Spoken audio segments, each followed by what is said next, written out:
বৈষম্য বিরোধী ছাত্র আন্দোলনে নিহত হন মোহাম্মদ আহনাফ আবির আশরাফ।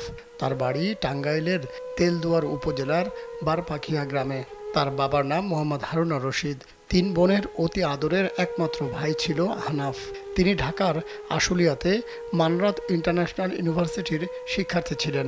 ৫ আগস্ট আন্দোলনে বুলেটের আঘাতে শহীদ হন তিনি।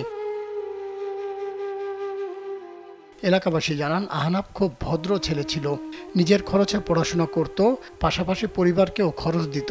আহনাফের ছোট বোন তাসফিয়া জান্নাত সাফি জানান, তার ভাইয়ের নিহতের সংবাদ সামাজিক যোগাযোগ মাধ্যম সাভার বাইপাইল গ্রুপে প্রথম জানা যায়। তা দেখে সহপাঠীরা তাকে ভার্সিটিতে নিয়ে যায়। সেখানে জানাজা হয়। ৬ আগস্ট বাড়িতে এনে বারপাখিয়া কবরস্থানে দাফন করা হয় আহনাফকে। স্যান্ডেলিনা সো, রূপচর্চায় আভিজাত্য। আহনাফের মা আসিয়া বেগম ৪ সন্তানকে নিয়ে খুপড়ি ঘরে থাকেন তিনি জানান, ছেলে বড় হয়ে সংসারের হাল ধরবে, দুঃখ দুর্দশা ঘোচাবে বলে আশা ছিল তার, কিন্তু ঘাতকের বুলেট সব শেষ করে দিল।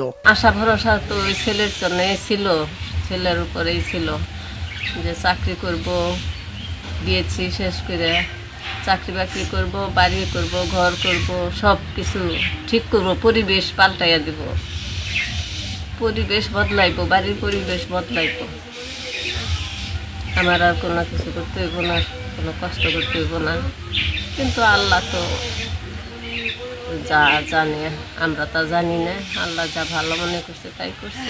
যারা শহীদ হয়েছে তাদের রক্ত জানি বৃথা জানা, দেশের জনগণের শান্তির কারণ জানি হয়, শান্তি প্রতিষ্ঠিত হোক, এটাই আমার।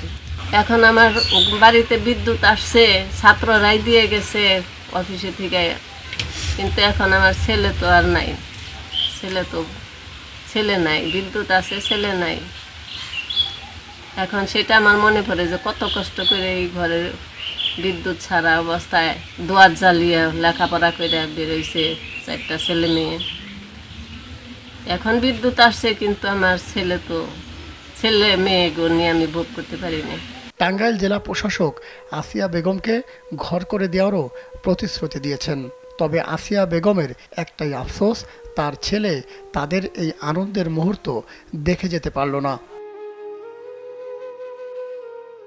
মাহমুদ সোহেল, কালবেলা।